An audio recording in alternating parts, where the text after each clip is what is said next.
안녕하세요. 세계 교회사 걷기 시간. 오늘은 법과 질서를 성경의 토대 위에 세우다 편을 함께 나누겠습니다. 제네바 시의회는 칼뱅을 추방한 후 우여곡절 끝에 칼뱅을 다시 청빙할 수 있었습니다. 이번에는 극진한 대접으로 그를 맞이했죠. 교회 가까이 푸른 호수가 내려다 보이는 작은 정원 딸린 집 한 채를 마련하고 고급스런 검은 벨벳 외투 한 벌도 선물했다고 합니다. 칼뱅의 아내와 딸 주디스를 데려오기 위해 말 2마리가 끄는 마차와 전령을 스트라스부르로 보내기도 했지요. 칼뱅은 제네바 시의회로부터 매달 500플로린의 월급과 12부대의 밀, 포도주 2통을 받았는데 밀은 일주일에 빵 1200개를 만들 수 있고 포도주는 하루에 2병을 마실 수 있는 그런 양이었습니다. 이것은 보통 목사보다는 훨씬 좋은 대우였죠. 이것은 수많은 방문객을 대접해야 하는 칼뱅의 상황을 고려해 제네바 시의회가 생활비를 정한 것이었습니다. 칼뱅은 3년 전 실패했던 교회 개혁을 다시 시작했습니다.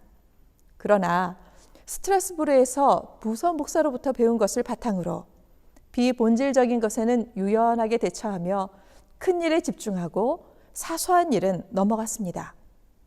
3년 전 자신을 추방했던 제네바 시에 대한 서운한 이야기는 전혀 언급조차 하지 않았고 사람들로부터 미움을 피하고 과거의 일은 용서하며 어떤 경우에도 화를 내지 않으려고 노력했다고 합니다.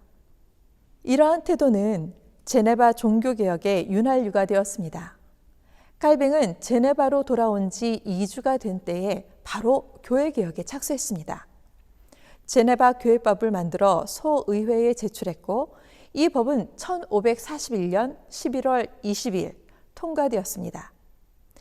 이후 이 교회법은 전 세계 개신교회가 모법으로 삼는 교회 질서가 되죠. 칼뱅은 여기서 4가지 직분을 제시했는데 목사, 교사, 신학교 교수요, 장로, 집사가 그것입니다. 로마 천주교회에는 장로나 집사와 같은 평신도 직분자가 없었습니다.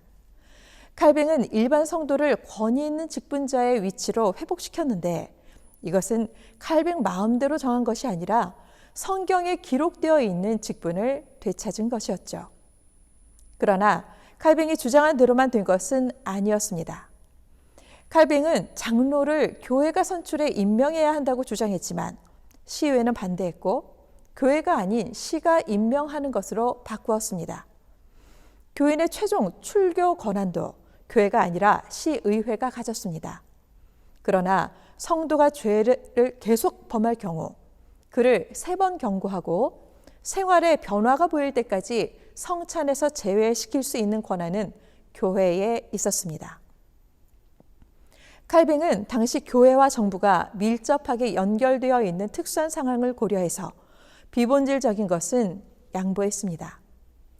매주일 새벽과 오전 9시에 예배를 드렸고 정오에는 어린이를 위한 요리 문답반을 열었고 오후 3시에는 2번째 예배를 드렸습니다. 주중에도 월요일, 수요일, 금요일에 성경 강해가 있었습니다. 로마 천주교회에서는 교회당 출입문 근처에서 성례를 베풀었지만 제네바 교회는 강단 옆에서 성례를 베풀었고 성찬은 교인들이 몇 사람씩 앞으로 나와 성만찬 테이블 앞에서 받았습니다. 제네바 교회는 이렇게 개신교회로서의 면모를 갖춰가고 있었지만 교회법이 만들어졌다고 해서 이 모든 것이 잘 시행된 것은 아니었죠. 제네바 교회와 시의회가 이 법에 익숙해져 자연스럽게 따르게 되는 데에는 14년의 시간이 더 필요했습니다. 성도들의 신앙이 바르게 서니 교회가 든든히 세워지고 가정과 사회가 힘을 얻게 되었습니다. 법과 질서도 성경의 토대 위에 결정되고 집행되었습니다. 칼뱅의 가르침을 받은 시의회는 시민들의 삶을 평화롭고 경건하게 유지하기 위해 법규를 잘 만들어 시행했는데 법을 어기는 사람은 처벌하기도 했지만 법을 지키는 자를 보호하는 역할도 잘 했다고 합니다. 법은 구체적이었습니다. 예를 들면 음식 찌꺼기나 오물을 거리에 투척하는 것이 금지되었고 발코니에는 반드시 난간을 만들어 아이들이 떨어지지 않도록 해야 했고, 유모는 아기와 함께 침대에서 잘 수 없었습니다.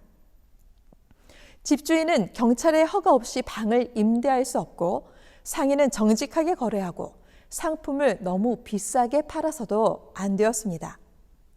선거 때가 다가오면 목사는 경건한 사람을 선출해야 할 시민의 의무를 가르쳤고, 성도들은 기꺼이 순종했습니다. 제네바는 이렇게 유럽에서 점점 경건한 종교개혁 도시로 우뚝 서갔습니다. 칼뱅이 부처 목사로부터 배운 태도, 비본질적인 부분에서는 유연하고 관대하면서도 본질적인 부분에 대해 집요하게 열매를 맺어가는 태도는 오늘을 살아가는 우리 자신과 교회에도 필요합니다.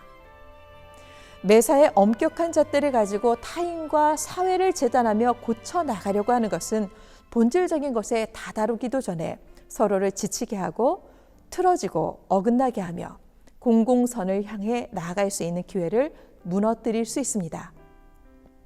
가장 중요한 본질적인 것에 함께 집중할 수 있도록 비본질적인 것을 양보하고 넓은 마음으로 관용하며 이전의 허물을 따지거나 보상받으려 하지 않는 모습, 칼뱅이 부처 목사에게 배운 모습은 오늘 우리도 칼뱅에게서 배워야 할 모습일 것입니다.